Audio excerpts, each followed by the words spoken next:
அல்லாஹ் உங்களுக்கு உண்டாகட்டுமாக.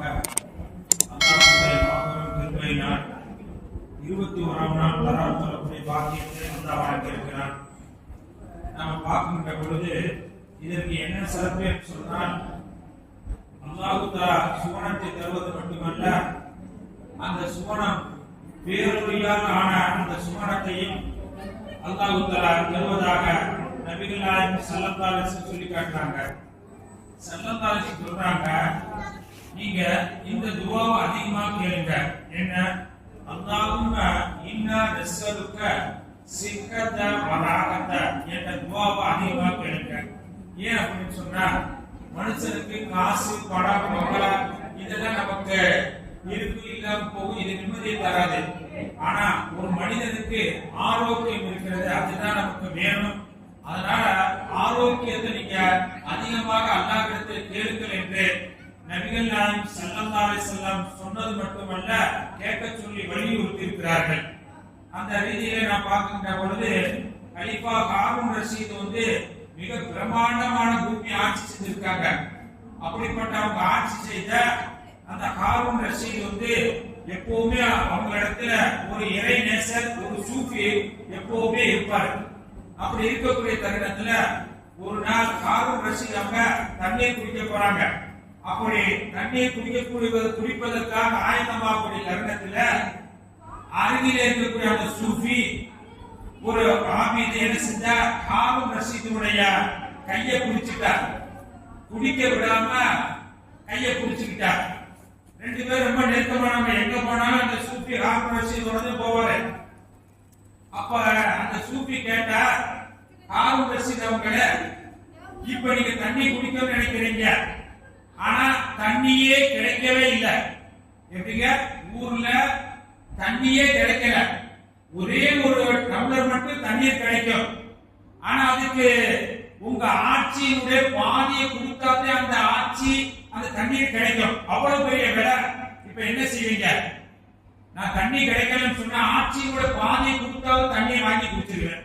சரிங்க, இப்ப தண்ணி குடிச்சிட்டீங்க, அந்த தண்ணி வெளியாகணுமா இல்லையா? தண்ணி நம்ம குடிக்கிறோம், அந்த தண்ணி சிறுநீர வெளியாகணும். இப்ப சிறுநீர் வெளியாகல, இப்ப நீங்க என்ன செய்வீங்க?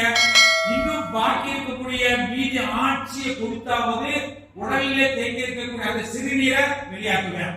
அப்ப அந்த சூஃபி சொன்னாங்க, பாருங்க, நீங்க எவ்வளவு பெரிய பிரம்மாண்டமான பூமி ஆட்சி செய்யறீங்க, ஒரு டம்ளர் தண்ணிக்கு தான் உங்களுடைய ஆட்சி அப்படின்னு சொல்லிட்டு, இன்னைக்கு நாம எவ்வளவு தண்ணீரை குடிக்கிறோம், நீர் வெளியாகுது. ஆனா இன்னைக்கு நீங்க பாத்தீங்கன்னாக்க சுடு தண்ணி வேணும்னு சொன்னா ஹீட்டரை போடுறோம், கரண்ட் வேணும். ஆனா இன்னைக்கு நீங்க பார்க்கின்ற பொழுது குடிக்கக்கூடிய தண்ணீரை பூரா அல்லாஹ் தன்னுடைய குதிரத்தால் ஆற்றலால் தண்ணீரை அப்படியே என்ன செஞ்சார்? வெளியாக்கிக்கிட்டே இருக்கிறார்.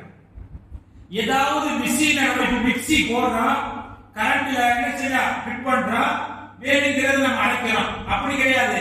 உடல்ல எவ்வளவோ பொருட்களை எல்லாம், அதாவது திடமானது, லேசானது, கடினமான எல்லாத்தையும் போடுறோம். தண்ணி வேற, மழை வேற, இப்படி பிரித்து கொடுப்பது யார்? இன்னைக்கு எத்தனை பேர்கள் சிறுநீர் போகாமல், மனம் ஜலம் போகாமல் கஷ்டப்படுகிறார்கள். அதனாலதான் 1400 ஆண்டுகளுக்கு முன்பு அண்ணன் பெருமான் ஸல்லல்லாஹு அலைஹி வஸல்லம் சொல்றாங்க, மனுஷன் என்னென்னமோ நமக்கு பெரிய வெகுமதி நினைக்க கிடையாது. ஒரு மனிதனுக்கு ஆரோக்கியம் இருக்கிறது, அது அவனுக்கு பெரிய அவனுக்கு கிடைத்திருக்கக்கூடிய கிஃப்ட், அன்பளிப்பு அப்படின்னு நபிகள் நாயகம் சொல்லிவிட்டு, அல்லாஹும்ம இன்னா நஸ்அலுக சிக்கத வராகத என்பதை கேளுங்க. அதே போல இன்னொரு சந்தர்ப்பத்துல ஹாரூன் ரஷீத் ஒரு சபையில் இருக்கக்கூடியவர்களுக்கு புரிய வைப்பதற்காக ஒரு செய்தியை சொல்றாங்க. எப்படின்னு சொன்னா, அதாவது மக்கள்கிட்ட சொல்றாங்க, நீங்க 4 விதமான டாக்டரை கூப்பிடுங்க. அந்த 4 டாக்டர் எப்படின்னு சொன்னா, அந்த 4 டாக்டரும் உலகத்திலேயே பிரபலியமான டாக்டரா இருக்கணும். அப்படிப்பட்ட 4 டாக்டரை அழைங்க அப்படின்னாங்க. அப்ப என்ன செஞ்சாங்க? 4 டாக்டர் அழைச்சாங்க. ஒரு டாக்டர் இந்தியாவில இருந்து, ஈராக்ல இருந்து, சுடான்ல இருந்து, ரோமான்ல இருந்து 4 டாக்டர் அழைச்சாங்க. இப்படி 4 டாக்டரை அழைச்சிட்டு மன்னர் ஹாரூன் ரஷீத் ஒரு கேள்வி நான் கேட்கிறேன். என்ன கேள்வி அப்படின்னு சொன்னா, உலகத்துல நோய்க்கு தரக்கூடிய நாட்டு மருந்தா இருக்கட்டும், எந்த மருந்தா இருக்கட்டும், சைடு எஃபெக்ட் இல்லாத ஒரு மருந்தை நீங்க சொல்லுங்க அப்படின்ட்டு அந்த 4 டாக்டர்டையும் ஒவ்வொரு டாக்டரா கேட்கிறாங்க. அப்ப இருக்கிறப்ப நம்ம இந்தியாவில் உள்ள டாக்டர் கேட்கிறாங்க, எப்படிங்க சைடு எஃபெக்ட் இல்லாம நோய்க்கு ஏதாவது ஒரு மருந்து இருக்கிறதா அப்படிங்கிறப்ப அந்த இந்தியாவில் உள்ள டாக்டர் சொல்கிறாங்க, ஏலக்காவை சாப்பிடுங்க, அந்த ஏலக்காவுல வந்து சைடு எஃபெக்ட் இல்ல அப்படிங்கிறாங்க. அப்புறம் இன்னொரு நாட்டினுடைய ரோம நாட்டினுடைய டாக்டர் அழைக்கிறாங்க, அழைச்சிட்டு சைடு எஃபெக்ட் இல்லாத ஒரு மருந்து சொல்லுங்க அப்படின்ற உடனே அவங்க சொன்ன சுடுதண்ணி இருக்கிறது, அது வந்து உடம்புக்கு ஆரோக்கியத்தை தரக்கூடியது, சைடு எஃபெக்ட் இருக்காது அப்படிங்கிறாங்க. இன்னொரு ஆளை என்ன செய்யறாங்க, எப்படிங்க இன்னொருத்தவங்க என்ன செஞ்சாங்க, இப்படி 4 பேர் இன்னொரு ஈராக்கில் உள்ள நாட்டில் உள்ளவங்க சொல்றாங்க, அதாவது பாதாம சாப்பிடுங்க, அது சைடு எஃபெக்டே தராது அப்படிங்கிறாங்க. இப்படியாக கடைசியாக சூடான் நாட்டில் உள்ள ஒரு மருத்துவர் அவரை கடைசி அழைக்கிறாங்க.